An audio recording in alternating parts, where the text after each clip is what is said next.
Hello everyone, I hope you're all having a brilliant day. I hope you're all doing great. Today's video is going to be a book review on Ninefox Gambit by Yoonha Lee. This was sent to me by Rebellion Publishing, but I did request it, so not really, but my opinions are obviously my own.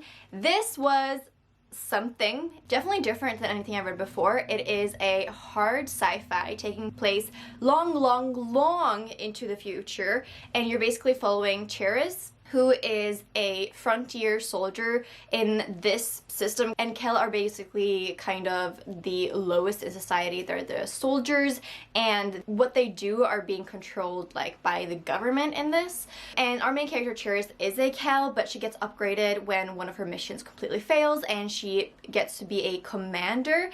And so when she becomes a commander, she suddenly has more control over all these people, and she decides to, or they decide to, I'm not really sure about who really decides to, I think it's her, she decides to infuse herself with this spirit or personality or the digital preservation of a old warrior who betrayed everyone that for some reason they have saved, and she infuses herself with them, and the whole book is kind of about their personalities, like how they manage being together and how they're so different, but they're trying to cooperate, they're trying to help each other to defeat the heretics. And that's kind of the whole purpose of this military sci-fi society, is that they're trying to beat these calendrical heretics is what it's called. So the whole system in this is that there's some sort of like technology that is so advanced called calendrical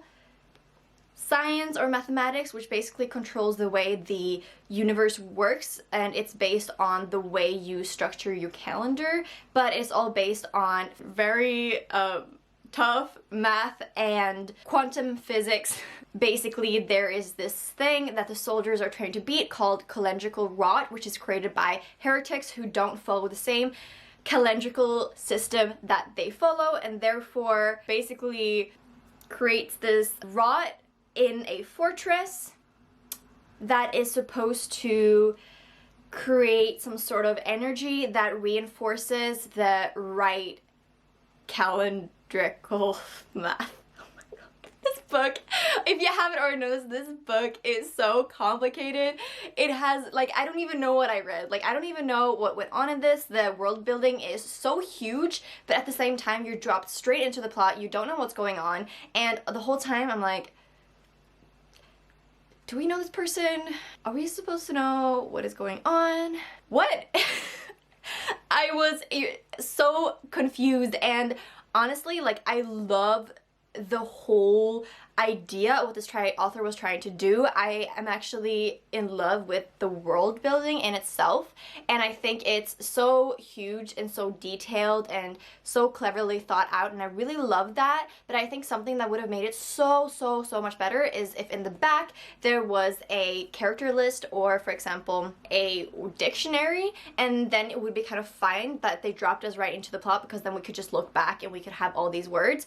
But throughout the story, like, I feel like a lot of things are very insinuated, and even the thing with like what the calendrical rot is, what does it mean to be heretic, which is actually a really fun moment when you realize why there are heretics. So that was actually really fun, and this whole system is kind of based on these different factions. It's kind of like Divergent type of factions, but in space, and they all have different missions, and they all have different like roles in this world. And we also know that at the time where this person that Cherish is infused with, when he died and he betrayed his people and killed a lot of people, after that something called the Lias was one faction that were deemed heretics for a certain reason, and that part is really fun when you find out. That's what I'm talking about, the heretics.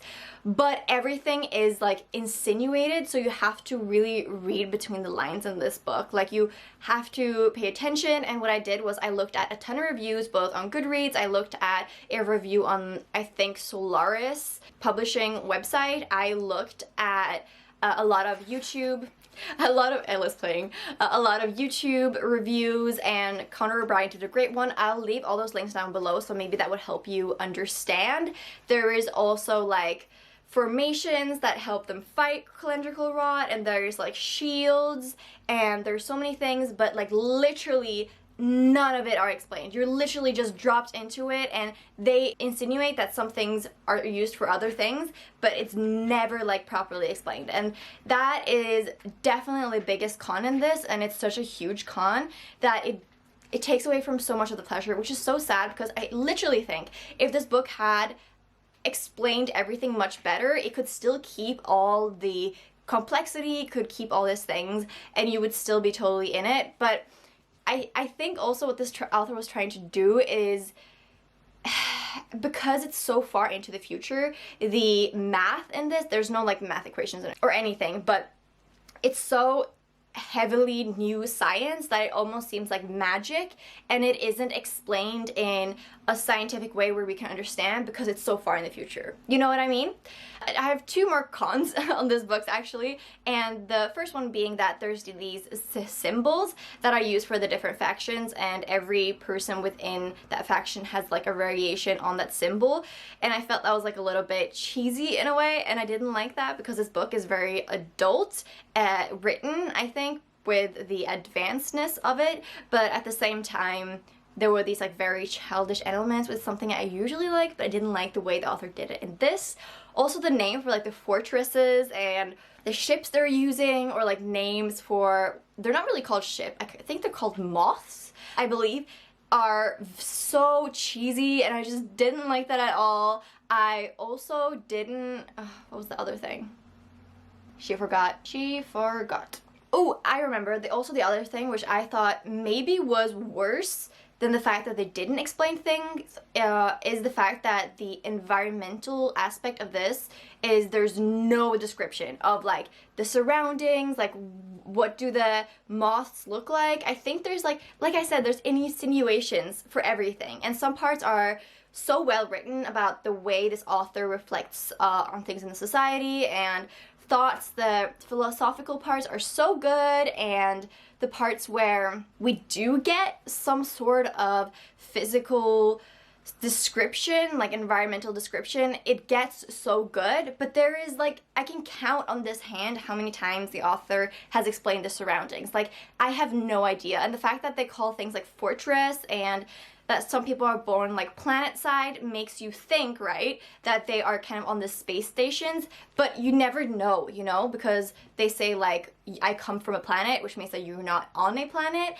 like that sort of thing. So that makes it harder to, I think, connect with the story immediately. Definitely in the beginning I thought it was very rough, but it's such a weird feeling because I did read Phoenix Extravagant, which was an arc that I received by Rebellion Publishing by the same author earlier this year, and that was a young adult fantasy, and I gave it 2 stars, and it was very like simply, you know, YA written, and this is so different. Like, I would not have guessed this was by the same author, so I also went into this thinking like this is gonna be an easy read. Oh man, I was so wrong. I had no idea what was coming. I think I'm super excited for the next book because the last part, like the absolute last part of this book, was just like phenomenal. And when you get to know why this person, the rebooted soul, why they ended up betraying the Hex Arcade, as this is called, forgot to mention that. Why they betrayed the Hex Arcade, that is really fun, and it becomes at the end, and then there's like a certain cool thing that happens at the end. There's also these characters called servitors in this that are basically, I think they're sort of robots that are serve their slaves basically, but they're also robots, but they do also think, so it's kind of like, is it ethical? I don't know. And I thought they were like a really fun aspect, and I'm really hoping that part of the society is going to be explored more in the next book. Like, in general, I gave it 3 stars, but it's definitely like 3.5, like it's more closer to 4 maybe. There was just so many things that I was confused about that it was dragging my enjoyment of it down. but I also have a need to control situations, and that might be why you have to give up that need. So all in all, I do actually recommend this book. Just know that it is a heavier military sci-fi, but it is also very satisfying when you finish it. I think if this book was any longer than 300 pages, I wouldn't have liked it as much. Like 300 pages is enough, and it was perfect. But I am really excited to pick up the next books. The next two are these two. This is Raven Stratagem and Revenant Gun. And I am really excited to get to these. I think they're amazing. I think they're going to be amazing. And I think that there's a fourth book also coming out. I also know there's a special edition coming out of this later in the year. So if you want like a cool special edition, you can wait for that one. All in all, this is my review of this book. I hope you enjoyed it. I definitely recommend looking up other opinions and other people explaining this world if you're gonna read it, but please don't feel intimidated because it is only a 300-page book and you'll probably be fine, you know? So if you like hard sci-fi, I definitely recommend it. I recommend you pick it up. It was quite good and I'm excited to continue, so all good stuff, really. I hope you guys enjoyed this review. I hope it helped you out. If you have any more questions, please comment that below, and I will talk to you guys soon.